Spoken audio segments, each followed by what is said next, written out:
আজকে তুই অফিস থেকে তাড়াতাড়ি ফিরবি, মনে থাকবে? কেন মা? ইন্টারভিউ, তোকে পাশে থাকতে হবে। কিসের ইন্টারভিউ? আর বাসায় কিসের ইন্টারভিউ? একটু কাটিয়ে শোন, আজকে তুই অফিস থেকে তাড়াতাড়ি ফিরবি। এই এখান থেকে রল।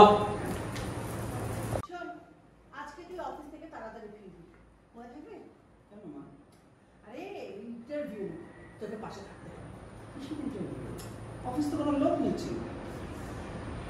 পাত্রীদের interview। আমার ছেলের বিয়ে বলে কথা, বুঝতে হবে না? মা, তোমাকে না বলেছি এসব বিয়ে আমি করবো না। বাইরের একটা মেয়ে এসে আমার লাইফটা কন্ট্রোল করবে, আমি মেনে নিতে পারবো না।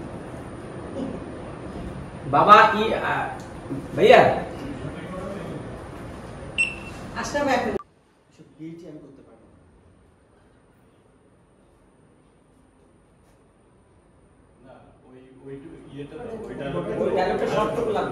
বিয়ে বলে কথা।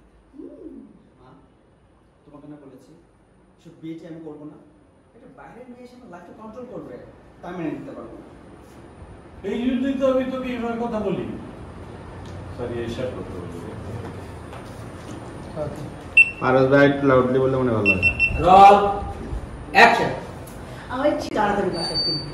আপু হালকা একটু বলে একটু করবে। একটা বাইরের মেয়ে এসে আমার লাইফটা কন্ট্রোল করবে, তা আমি মেনে নিতে পারবো না। এই জন্যই তো আমি তোকে এসব কথা বলি। লেখাপড়া জানা, বুদ্ধিমতী মেয়ে, তোকে ভালো বুঝবে, আন্ডারস্ট্যান্ডিং ভালো হবে। সেই সেই সেই বিদেশি মেয়ের কথা আমি না একদম নিতেই পারছি না। তোমরা শুরু করে দিলে আবার।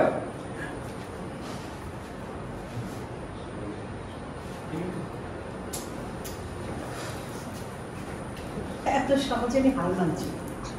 আমি ওই গ্রামের মেয়েকে বিয়ে করব, দেখে নিতাম।